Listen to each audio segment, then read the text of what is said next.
Halo teman-temanku semua, selamat pagi, selamat beraktivitas, dan selamat berjumpa lagi dengan saya. Bagaimana aktivitas di kebun kapulnya? Semoga masih pada semangat ya. Aduh, saat ini alhamdulillah di tempat saya, di kebun saya ini masih terus berlanjut panen kapulaganya. Sudah beberapa bulan ini, di tahun ini tidak henti-hentinya buah silih berganti terus muncul, alhamdulillah. Dan di video kali ini insya Allah saya akan membahas tentang bagaimana cara panen kapulaga yang benar ya, menurut versi saya, menurut pengalaman pribadi saya. Saya tidak akan membandingkannya dengan metode-metode teman-teman semua, karena saya yakin teman-teman lebih paham. Nah teman-teman, sebaiknya sebelum buah dipanen itu rumputnya harus sudah bersih. Jadi kita tinggal fokus memetik buah. Tapi berhubung di sini sedang susah-susahnya cari pekerja karena mereka sedang sibuk di garapan masing-masing karena sama sedang melakukan pemanenan. Tapi gak apa-apa, saya bersihkan sembari metik buah kapolnya. Dan hasilnya seperti ini yang sudah dipanen. Sudah kelihatan sedikit rapih ya. Nah teman-teman, jadi dalam panen buah kapulaga itu ada tekniknya. Tekniknya sih sederhana, tapi menurut saya itu cukup berpengaruh kepada tanaman kapul kita untuk jangka panjangnya ya. Yang pertama, dari manfaat dari panen kapulaga yang tepat itu diantaranya bisa menjaga siklus panen. Jadi kalau kita cermat, panen bisa dilakukan sekitar 1 bulan sekali kita bisa panen ya, dengan syarat kita harus benar-benar selektif dalam memilih buah yang dipanen. Harus benar-benar yang sudah tua, apalagi kalau sudah matang itu lebih bagus ya. Dan manfaat yang kedua adalah unggul dalam timbangan. Kalau kita jual nanti ya, apalagi kalau dikering, itu sangat berpengaruh besar kalau kita panen kapulaga itu milih buahnya yang sudah benar-benar tua. Karena pada prinsipnya, pada dasarnya, timbangan kapulaga dalam keadaan kering bisa bagus itu karena buah kapulaga yang sudah tua itu kan bijinya itu nggak terlalu surut. Nah jadi yang sangat mempengaruhi pada timbangan kapulaga dalam keadaan kering itu adalah bijinya. Sebelum kita metik buah kapol, pertama kita harus siangi dulu rumputnya dari sekitaran rumput kapolnya, dan kita buang batang yang sudah tua. Itu manfaatnya supaya sinar matahari bisa masuk ke sekitaran rumput kapol dan dapat menyinari calon buah yang baru yang masih berbentuk bunga. Karena pada dasarnya rumpun kapul itu, tanaman kapul itu tidak menyukai sinar matahari yang terlalu terik dan juga tidak suka dengan kondisi yang terlalu rimbun. Maka dari itu kita harus pintar-pintar menganalisa atau melihat kondisi kebun kapulaga kita. Bagaimana penyinarannya, apakah cukup atau kurang.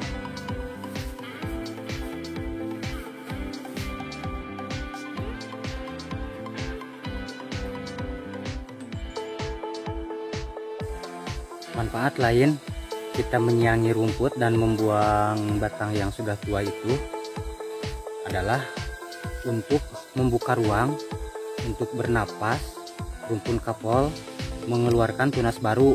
Dan logikanya kalau tunas baru banyak yang muncul, otomatis rumpun kapol bisa bertahan lebih lama juga.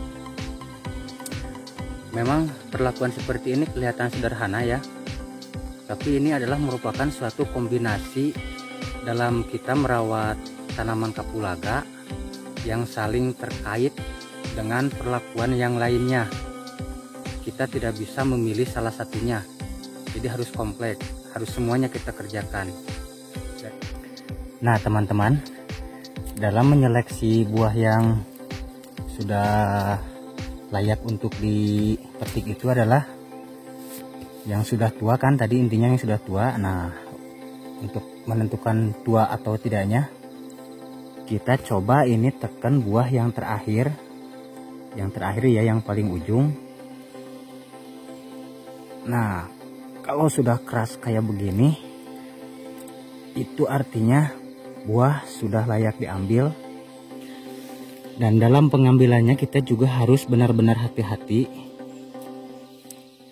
karena kalau tidak hati-hati bisa-bisa kita malah ngambil ini ya. Nih, ini kan calon bunga. Nah, ini calon bunga kalau kita kelihatan nggak? Nah, di antara buah yang sudah matang itu juga masih ada calon bunga atau calon buah yang akan muncul. Nah, kalau kita kurang hati-hati, ini akan terambil ya, tanpa sengaja. Makanya kita harus pelan-pelan.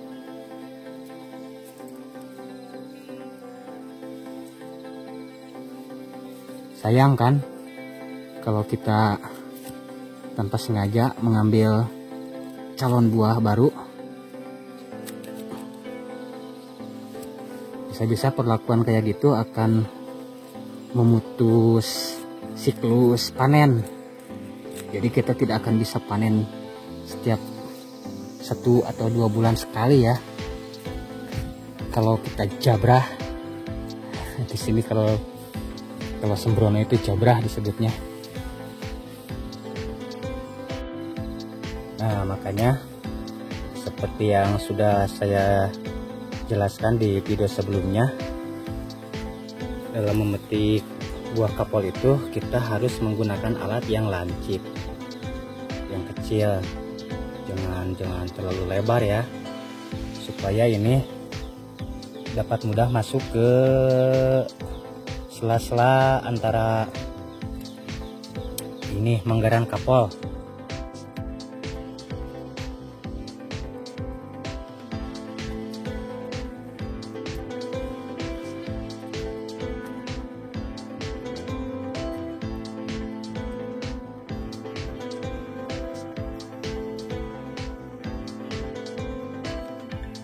Nah teman-teman, ini adalah buah yang ketiga kalinya di musim ini, tapi lumayan, tidak mengecewakan. Ini pemanenan yang pertama lebih bagus dari ini buahnya. Ini mungkin sekitar sepertiganya dari pemanenan pertama.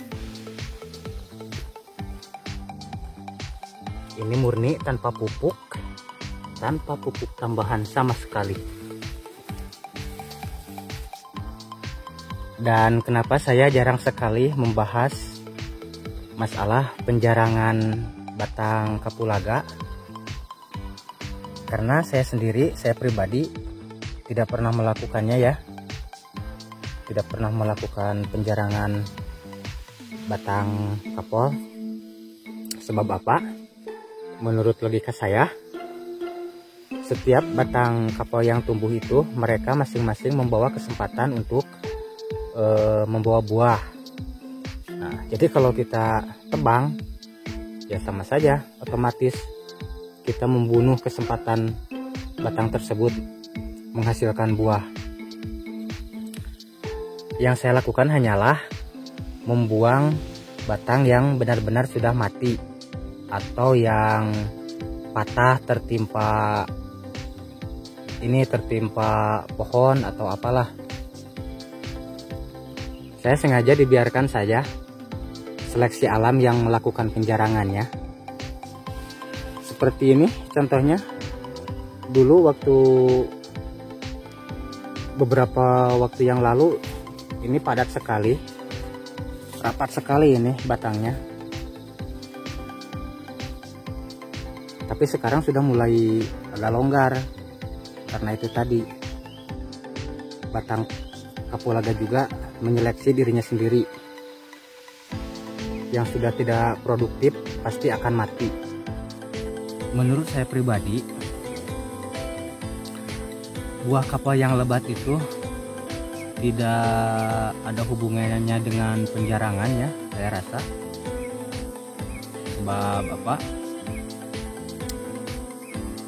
Pohon kapal atau batang kapal yang rapat itu justru menandakan kalau rumpun kapal tersebut itu kondisinya sehat.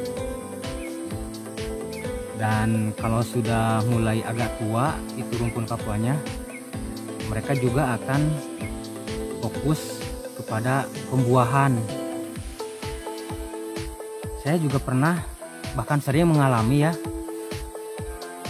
batang kapal yang rapat dalam satu rumpun itu kok buahnya jarang gitu. Apakah ini suatu kegagalan? Tapi saya seiring waktu dibiarkan dan ternyata tidak melakukan penjarangan pun, kalau batang kapal atau rumpun kapal sudah mulai tua itu agak tua, mereka langsung membawa buah serentak sampai ke hese ngalanan nage kekep. Jadi begitu alasan saya tidak melakukan penjarangan batang kapal yang ekstrim ya, yang masih hijau-hijau, yang masih produktif ditebang. Aduh, saya itu sayang sekali, nggak tega. Nah teman-teman, seperti itulah pengalaman pribadi saya dalam panen kapulaga. Dan teman-teman juga boleh berbagi pengalamannya dalam merawat ataupun panen kapulaga. Silahkan ditulis di kolom komentar. Dan jangan lupa, saya harapkan dukungannya dari teman-teman semua. Subscribe channel saya, like dan komen. Dan rupanya video saya dicukupkan sampai di sini dulu. Semoga sedikit tidaknya ada manfaat untuk kita sesama petani kapulaga. Semoga kita semua sukses dan sehat untuk tetap berkarya di dunia perkapalan. Salam sejahtera. Wassalamualaikum.